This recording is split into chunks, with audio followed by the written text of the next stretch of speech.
यहाँ पर हम पढ़ रहे हैं कक्षा 7 संस्कृत रुचिरा में पंचमहापाठ सदाचारः का अभ्यास। प्रश्न नंबर 1, सर्वान् श्लोकान् सस्वरम गायत, यानी सभी श्लोकों को स्वर के साथ गाइए। पहले वाले वीडियो में जो कि संस्कृत से हिंदी में ट्रांसलेशन है, वहाँ पर मैंने बहुत अच्छी से गाया है, उसको देख देख करके आप भी गा लीजिए। अब जो है दूसरा है उपयुक्त कथनानाम समक्षम आम और अनुपयुक्त कथनानाम समक्षम ना इति लिखत। समक्षम का अर्थ होता है सामने, उपयुक्त होता है सही। कथनानाम यानी कि कथन वचन, अर्थात सही कथनों के सामने हाँ यानी कि आम, और गलत अनुपयुक्त को ना गलत बोला जाता है। गलत कथनों के सामने ना ऐसा लिखिए। जैसे प्रातः काले ईश्वरम स्मृत, प्रातः काले यानी कि सुबह में ईश्वर का, भगवान का स्मरण करना चाहिए, बिल्कुल सही आम हाँ। अनृतम ब्रूयात, अनृतम होता है झूठ, झूठ बोलना चाहिए नहीं ना। मनसा श्रेष्ठ जन्म सेवित, मनसा होता है मन के द्वारा यानी कि मन से, दिल से श्रेष्ठ लोगों की सेवा करनी चाहिए हाँ आम। मित्रेण कलहम कृत्वा जनः सुखी भवति, अर्थात दोस्त के साथ लड़ाई करके इंसान सुखी होता है नहीं ना। श्वः कार्यम अद्य कुर्वीत, श्वः होता है आने वाला कल, और बीते वाले कल के लिए बोला जाता है ह्यः, यानी कि आने वाले कल के कार्य को, अद्य होता है आज, कुर्वीत करना चाहिए, कल के कार्य को आज करना चाहिए हाँ आम। एक पदेन उत्तरत, एक शब्द के द्वारा उत्तर दीजिए। पद जो है ना शब्द के लिए बोला जाता है। कहा ना प्रतीक्षते, कहा होता है कौन, नामिस नहीं, प्रतीक्षते इंतजार करता है। कौन इंतजार नहीं करता है या फिर करती है? मृत्यु, क्योंकि मृत्यु ये नहीं देखती है कि इसका कार्य पूरा हुआ है या फिर नहीं हुआ है, उसे जिसको ले जाना है वो झट से ले जाती है। सत्यता होता है सच्चाई, कदा मिस कब, व्यवहारे व्यवहार में, स्यात होनी चाहिए। सच्चाई कब व्यवहार में होनी चाहिए? हमेशा यानी कि सर्वदा। किम ब्रूयात, ब्रूयात होता है बोलना चाहिए, किमिस क्या, क्या बोलना चाहिए? सत्य और मधुर वचन यानी सत्यम प्रियम चा, ध्यान दीजिएगा चा हमेशा लास्ट में आता है। कैन सह कलहम कृत्वा नरः सुखी ना भवेत, कैन होता है किससे, सा होता है साथ, अर्थात किसके साथ, कलहम लड़ाई झगड़ा, कृत्वा करके, नरः इंसान, सुखी खुश, नामिस नहीं, भवेत होना चाहिए या फिर होता है, अर्थात किसके साथ लड़ाई करके इंसान सुखी नहीं होता है? दोस्त के साथ, अर्थात मित्रेण।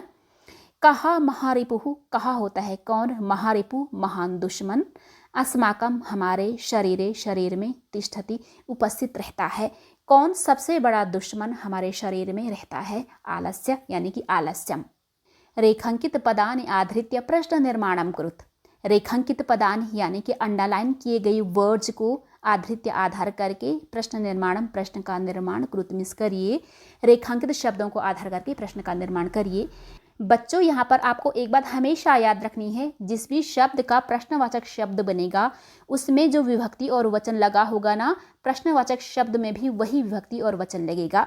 और आपको ये प्रश्नवाचक चिन्ह नहीं भूलना है, जो कि बच्चे जल्दबाजी में भूल जाते हैं। अब जो है हम शुरू करते हैं। मृत्यु ना प्रतीक्षते, यानी कि मृत्यु इंतजार नहीं करती है, तो प्रश्न बनेगा कौन इंतजार नहीं करती है? कौन की संस्कृत होती? कहा। बाकी सारे के सारे words same to same copy होंगे। कहा ना प्रतीक्षते। कलहम कृत्वा नरः दुखी भवति, यानी लड़ाई करके इंसान दुखी होता है, तो प्रश्न बनेगा कि किसको करके इंसान दुखी होता है? किसको की संस्कृत किम होता है? बाकी सारे के सारे word same to same copy हो जाने हैं। यहाँ पर गलत छप गया है भवेत, यहाँ पर होना चाहिए भवति, अर्थात किम कृत्वा नरः दुखी भवति, किसको करके इंसान दुखी होता है। अब जो है गा में देखिए, पितरम कर्मणा सेवित, पितरम होता है पिता को, कर्मणा कर्म से, सेवित करना चाहिए, यानी कि पिता को कर्म से सेवा करनी चाहिए, मीन्स पिता की कर्म के द्वारा सेवा करनी चाहिए। जब भी पिता को हमारी आवश्यकता हो तो हमें झट से उनकी हेल्प करनी चाहिए। प्रश्न बनेगा किसको कर्म के द्वारा सेवा करनी चाहिए? किसको की संस्कृति यहाँ पर कम है। आपने ध्यान दिया होगा किम का अर्थ भी किसको होता है और कम का अर्थ भी किसको होता है, दोनों का किसको होता है। ऐसा क्यों? क्योंकि यहाँ पर किम जो है ना, ये नपुंसक लिंग के लिए आया है और कम यहाँ पर पुल्लिंग के लिए आता है। व्यवहारे मृदुता श्रेयसी, व्यवहार में कोमलता श्रेष्ठ कर है। तो प्रश्न बनेगा कि व्यवहार में कौन श्रेष्ठ कर है, कौन की संस्कृति यहाँ पर का है, क्योंकि दोनों के दोनों यहाँ पर ना आकारांत स्त्रीलिंग है, इसलिए अब जो है इसका प्रश्न बनेगा व्यवहारे का श्रेष्ठी, व्यवहार में कौन श्रेष्ठ है। अब है सर्वदा व्यवहारे ऋजुता विधेया, अर्थात हमेशा व्यवहार में सरलता होनी चाहिए। तो प्रश्न बनेगा कि कब व्यवहार में सरलता होनी चाहिए, कब क्यों, कब इसलिए क्योंकि सर्वदा का अर्थ होता है हमेशा। तो प्रश्न बनेगा कि कब, कब का अर्थ होता है कदा, अर्थात कदा व्यवहारे ऋजुता विधेया, कब व्यवहार में ऋजुता यानी कि सरलता होनी चाहिए। जो विधेया वर्ड है ये बना है विधेय से, जिसका अर्थ होता है धारण करना चाहिए या फिर होना चाहिए। अब हम पढ़ते हैं प्रश्न नंबर 5। इसमें है प्रश्न मध्ये त्रीणि क्रियापदानि सन्ति। प्रश्न मध्य यानी कि प्रश्न के बीच में, त्रीणि का अर्थ होते हैं 3, क्रियापदानि ये जो है ना वर्ब के लिए बोला जाता है, ये वर्ब के बहुवचन है यानी कि क्रिया के पद संतिमिस हैं, यानी प्रश्न के बीच में 3 क्रिया के पद हैं। तानी उनको प्रयुज्य प्रयोग करके सार्थक सही अर्थ वाले वाक्य यानी वाक्यों को रचियत रचिए यानी कि बनाइए, अर्थात उनका प्रयोग करके सही अर्थ वाले वाक्यों की रचना करिए। यहाँ पर आपको क्या करना है, पहले ये वाले वर्ड्स लिखने हैं, इनके साथ जो भी क्रियापद फिट बैठेगा इन तीनों में से चुन करके उसको एक लास्ट में फिट करा देना है। जैसे सत्यम प्रियम चा ये वाला है, अर्थात सत्य और प्रिय बोलना चाहिए। ब्रूयात का अर्थ होता है बोलना चाहिए, सत्यम प्रियम चा ब्रूयात, सत्य और प्रिय बोलना चाहिए। दूसरा है वाचा गुरुम, अर्थात वाणी से गुरु की सेवा करनी चाहिए यानी कि सेवित। उसी तरीके से हम सब करते हैं, सत्यम अप्रियम चा ना यानी कि सत्य और कड़वा नहीं बोलना चाहिए। व्यवहारे कदाचन कौटिल्यम ना स्यात्, व्यवहार में कभी भी टेढ़ापन नहीं होना चाहिए। श्रेष्ठ जन्म कर्मणा सेवित, महान लोगों की कर्म से सेवा करनी चाहिए। व्यवहारे सर्वदा औदार्यम स्यात्, व्यवहार में हमेशा उदारता होनी चाहिए। स्यात् का अर्थ होता है हो या फिर होना चाहिए। अनृतम प्रियम चा न ब्रूयात्, अर्थात झूठ और प्रिय नहीं बोलना चाहिए। अनृतम का अर्थ होता है झूठ। मनसा मातरम पितरम चा सेवित, यानी मन से माता और पिता की सेवा करनी चाहिए। मंजूषातः अवयव पदानि चित्वा रिक्त स्थानानि पूरयत, यानी कि मंजूष से अवयव पदों को चुन करके रिक्त स्थानों को पूरा करो। ये जो आप बॉक्स देख रहे हैं ना उसे बोलते हैं मंजूष। तो मंजूषातः का अर्थ होता है बॉक्स से यानी कि मंजूष से। अवयव वे पद होते हैं यानी कि वे शब्द होते हैं जिनका फॉर्म यानी कि रूप कभी भी चेंज नहीं होता है, चाहे इनकी वचन विभक्ति और लिंग चेंज होती रहे। वो कैसे, जैसे बालक एक शब्द को ले लीजिए, जब इसका लिंग चेंज करते हैं तो ये बन जाता है बालक से बालिका। और विभक्ति में आप देखिए प्रथमा विभक्ति में ही बालकः बालको बालकः, यानी कि जैसे जैसे हमने इनकी वचन चेंज किए ना इनकी फॉर्म चेंज होते गए, और विभक्ति चेंज करने पर इनके अनेकों फॉर्म बन जाते हैं वचनों के अकॉर्डिंग। लेकिन ये वर्ड्स ऐसे होते हैं इनका फॉर्म हमेशा एक जैसा ही होता है, इसलिए इसका अर्थ भी हमेशा सेम रहता है।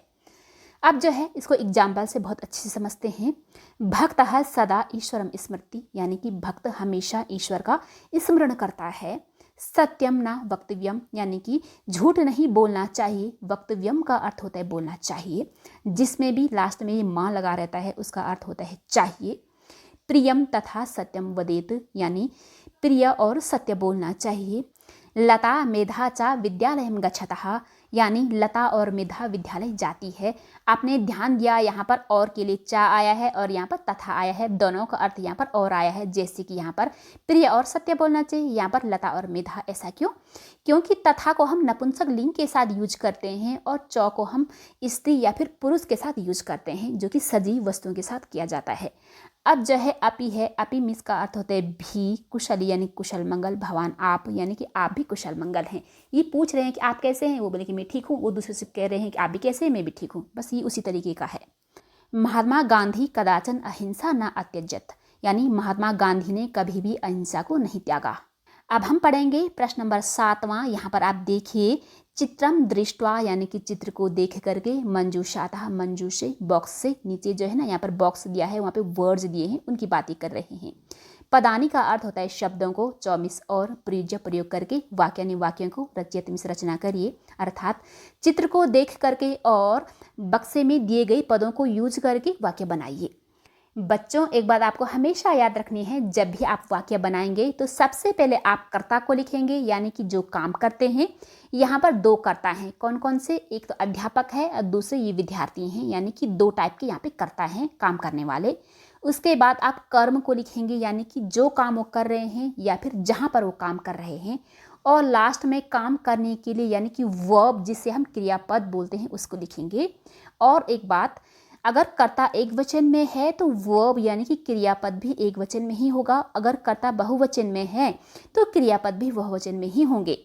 यहाँ पर क्या करना है ना आपको कि पद जो है कम है, वाक्य ज़्यादा बनाने हैं, तो हम जो है एक एक पद को 2 टाइम्स ले सकते हैं। जैसे शिक्षकः श्याम पटे लिखति, शिक्षक श्याम पट में लिखता है। सह प्रश्नम लिखति, वह प्रश्न लिखता है। यहाँ पर लिखति जो है 2 टाइम्स आया है, क्योंकि यहाँ पर जो है कर्ता तो 2 टाइम आ गया है, लेकिन यहाँ पर क्रियापद एक ही बार आया है जो कि लिखति है, दूसरा है नहीं, इसलिए हमें लिखति को 2 टाइम्स लिखना पड़ा है। उसी तरीके से छात्रः कक्षायां लिखन्ति, यानी कि विद्यार्थी कक्षा में लिखते हैं। ते पुस्तिकायां उत्तराणि लिखन्ति, वे पुस्तिका में उत्तर लिखते हैं।